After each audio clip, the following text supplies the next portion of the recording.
ทางแขวงขบวนซึ่งทางประธานคณะกรรมการปกครองแขวงขบวนพร้อมโดยคณะได้ต้อนรับท่านรองรัฐมนตรีกระทรวงเทคโนโลยีและการสื่อสาร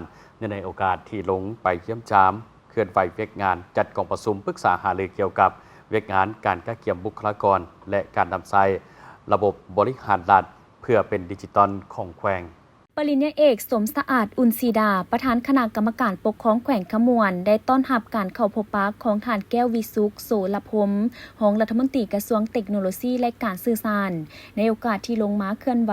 จัดกองประชุมปรึกษาหารือเกี่ยวกับเวียกงานการกักเกียมบุคลากรและการนำใช้ระบบบริหารรัฐเพื่อหันเป็นดิจิตอลของแขวงขมวน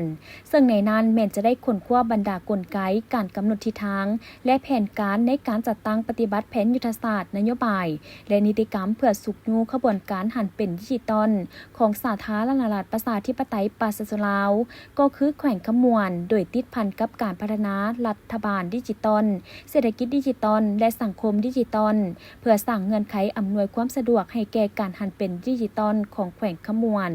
โอกาสนี้ปริญญาเอกสมสะอาดอุนซีดาได้แสดงการต้อนรับและขอบใจมายังคณะทานรองรัฐมนตรี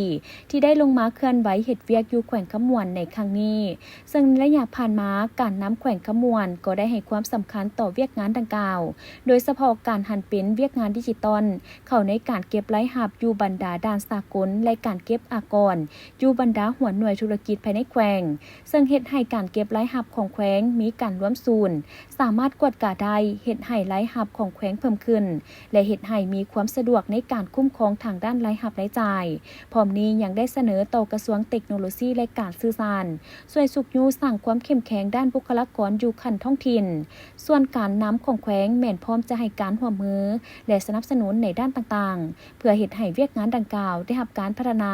และมีการหันเปลี่ยนที่ดีขึ้นกว่าเก่า